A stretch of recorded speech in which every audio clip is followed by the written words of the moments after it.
जी अस्सलाम वालेकुम। हम फ़ोटोशॉप के इंटरफ़ेस को देखेंगे। सबसे पहले जब हम फ़ोटोशॉप को ओपन करते हैं तो हमारे पास ये सामने वेलकम स्क्रीन आती है। इसके ऊपर दो चीज़ें आपके सामने आ रही हैं। एक ने जो आपने प्रीवियस काम किया हुआ है, जो आपने जिन फाइल्स पे आपने इससे पहले काम किया था, वो सारा डाटा यहाँ पे शो हो रहा है। यानी अगर आपने कोई फ़ाइल रेडी की है, कोई पोस्टर बनाया है, कोई फ्लायर बनाया है, वो यहाँ पे सारा वो आपको रिसेंट में दिखा रहा है। जैसे हमने भी एक पोस्टर डिज़ाइन किया था तो ये यहाँ पे रिसेंट में आ रहा है। आप यहाँ से इसको क्लिक करके दोबारा भी ओपन कर सकते हैं। ये सारी वेलकम स्क्रीन है आपकी। उसके अलावा यहाँ पे आप ओपन कर सकते हैं। कोई फ़ाइल आपने पहले बनाई थी और आप उसको ओपन करना चाह रहे हैं, तो यहाँ पे आप क्लिक करेंगे। जहाँ पे भी पड़ी हुई, जैसे ये फाइल्स पड़ी हैं, यहाँ से मैं क्लिक करके इन्हें ओपन कर सकता हूँ। पुरानी कोई फ़ाइल जो जिस तरह आप कोरल ड्रॉ में करते हैं। ठीक है, अभी मैं यहाँ से ओपन नहीं कर रहा। उसके बाद हमारे पास दूसरा ऑप्शन है, अगर हम न्यू फाइल क्रिएट करना चाह रहे हैं तो ये न्यू फाइल यहाँ से, जब हम कोई न्यू प्रोजेक्ट बनाने लगेंगे तो हम इस बटन का इस्तेमाल करेंगे। तो अब सबसे पहले हम एक न्यू फाइल क्रिएट करते हैं और देखते हैं हमारे सामने क्या आता है। जब हमने न्यू डॉक्यूमेंट पे किया, न्यू फाइल पे, तो हमारे सामने ये एक पॉपअप खुला जिसके अंदर हमारे पास कुछ कस्टम साइजेस थे फाइल के। जैसे बिजनेस कार्ड का साइज़ और होता है, सोशल मीडिया पोस्ट का साइज़ और होता है, फेसबुक कवर का और साइज़ होता है, फ्लेक्सेस के डिफरेंट साइज़ होते हैं। इस तरह यहाँ पे इन्होंने कुछ कस्टम साइज़ आपको दिए हुए हैं कि अगर आप फ़ोटो को एडिट करने जा रहे हैं तो उसके ये साइज़ हो सकते हैं। प्रिंट के लिए आपको जिस तरह A4 साइज़ होता है, पेज का लीगल साइज़ होता है, ये प्रिंटिंग के सारे साइज़ हैं। उसके अलावा आर्ट एंड इलस्ट्रेशंस के साइज़ हैं। फिर वेबसाइट्स के अगर आप डिज़ाइनिंग कर रहे हैं तो वो सारे यहाँ पे साइज़ हैं। मोबाइल के आपके पास हर फ़ोन का अलग अलग उन्होंने दिया हुआ है। वॉच के लिए कोई चीज़ डिज़ाइन कर रहे हैं तो वो सारा यहाँ पे, फिल्म और वीडियोज़ के लिए भी कस्टम जो है वो आपको प्रीसेट्स मिलते हैं। यहाँ पे आप सिंपली क्लिक करके अगर YouTube के लिए कोई थंबनेल बना रहे हैं तो यहाँ पे आपको एक साइज़ मिल जाएगा। आप यहाँ से उसे सिलेक्ट कर सकते हैं। तो ये सारे जो हैं यहाँ पे आपके पास प्रीसेट्स प्री मेड बने हुए आपको मिल जाएंगे। और ये आपके पास ऑप्शन है, जो आपने रिसेंटली साइज़ बनाए थे वो सारे यहाँ पे आ रहे हैं। ठीक है, जो आप यूज़ करते रहे हैं। अब हमने लेना एक नया साइज़। बिलफर्ज अगर हमने यहाँ पे एक पोस्टर बनाना है तो ये हमारे पास उसकी डॉक्यूमेंटेशन है। सबसे पहले हम उसको नाम देके हम बनाने जा रहे हैं सोशल मीडिया की एक पोस्ट। हम अपनी पोस्ट का नाम यहाँ पे रखते हैं सोशल मीडिया पोस्ट। यहाँ पे जो भी नाम आप देंगे वो आपकी फ़ाइल का नाम बन जाएगा। उसके बाद वो पूछता है कि उसकी विड्थ और हाइट क्या होगी। विड्थ यानी उसकी चौड़ाई और हाइट यानी उसकी लंबाई। ये यहाँ पे आप दे सकते हैं अपनी मर्ज़ी से। हम अभी एक पोस्ट बनाने वाले हैं जिसको हम स्क्वायर में लेना चाहते हैं तो हम इसकी बराबर देते हैं हाइट और विड्थ।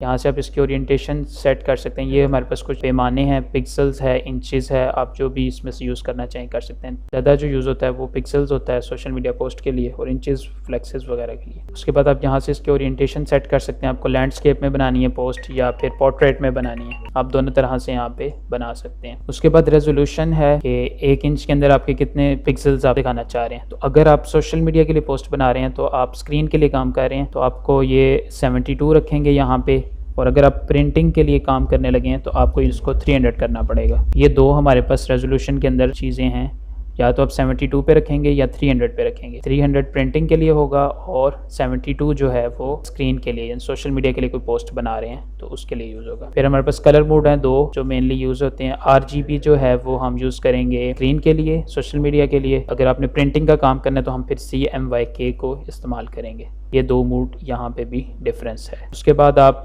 जो कैनवस लेने जा रहे हैं, जो एक आर्ट बोर्ड लेने लगे हैं, वो आपने वाइट रखना है, उसका बैकग्राउंड ब्लैक रखना है, या कलरफुल लेना चाह रहे हैं, ट्रांसपेरेंट लेना चाह रहे हैं यानी विदाउट बैकग्राउंड, तो यहाँ से आप सेलेक्ट कर सकते हैं। हम वाइट में लेंगे। इसके अंदर जो 2 मेन चीज़ें हैं वो ये है कि रेजोल्यूशन अगर 300 पे रखेंगे तो प्रिंटिंग के लिए, और अगर सोशल मीडिया पोस्ट बना रहे हैं तो इसको 72 पे। कलर मोड के अंदर भी 2 चीज़ें हैं, RGB स्क्रीन के लिए, CMYK जो है वो हम प्रिंटिंग के लिए यूज़ करेंगे। अभी हम सोशल मीडिया पोस्ट बना रहे हैं इसलिए हमने रेजोल्यूशन 72 रखी। RGB कलर इसलिए रखे क्योंकि हमने सोशल मीडिया के लिए पोस्ट बनानी है। यहाँ पे हमारी सिंपल डॉक्यूमेंटेशन जो है वो कंप्लीट हुई। अब हम चाह रहे हैं कि ये जो डॉक्यूमेंट हम बनाने जा रहे हैं दोबारा अगर हम इसको इसी साइज़ में बनाना चाहें, इन्हीं फंक्शनैलिटीज़ के साथ जो सारी यहाँ पे हमने मेंशन की हैं, तो ये हमारे पास पहले से बना हुआ पड़ा हो। तो यहाँ पे हमने सिंपल क्लिक करना है, सेव प्रीसेट किसी भी नाम से आप कर सकते हैं, सोशल मीडिया पोस्ट, सेव कर देंगे। अब आप देखेंगे तो ये जो प्रीसेट्स आ रहे थे यहाँ पे सेव के ऑप्शन के अंदर आपको ये मिल रहा है जो आपने क्रिएट किया था, ये आपने यहाँ से अभी सेव किया है। रिसेंट के अंदर जाएंगे, आपने सिंपली सारी सेटिंग्स के बाद इसको क्रिएट कर देना है, तो आपके सामने ये एक पूरा जो है वो कैनवस क्रिएट हो जाएगा। ये एक न्यू प्रोजेक्ट आपके सामने इस टाइम क्रिएट हो चुका है। ये थी सिंपल एक न्यू फाइल लेने की सेटिंग्स। हमने इस टाइम वेलकम स्क्रीन को सारा देख लिया, रिसेंट वर्क कहाँ से लेना है, ओपन कैसे करना है उसको, उसके बाद न्यू डॉक्यूमेंट कैसे लेना है, उसके अंदर रेजोल्यूशन कितनी रखनी है, उसके अंदर आपने दीगर सेटिंग्स को हमने सारा देखा है। अब हमारे सामने ये पूरा एक फोटोशॉप जो है वो ओपन हो चुका है। इस पूरे फोटोशॉप को कहते हैं, जो सामने स्क्रीन आपके सामने पूरी शो हो रही है, यहाँ से लेके यहाँ यहाँ तक। इसको कहते हैं वर्क स्पेस।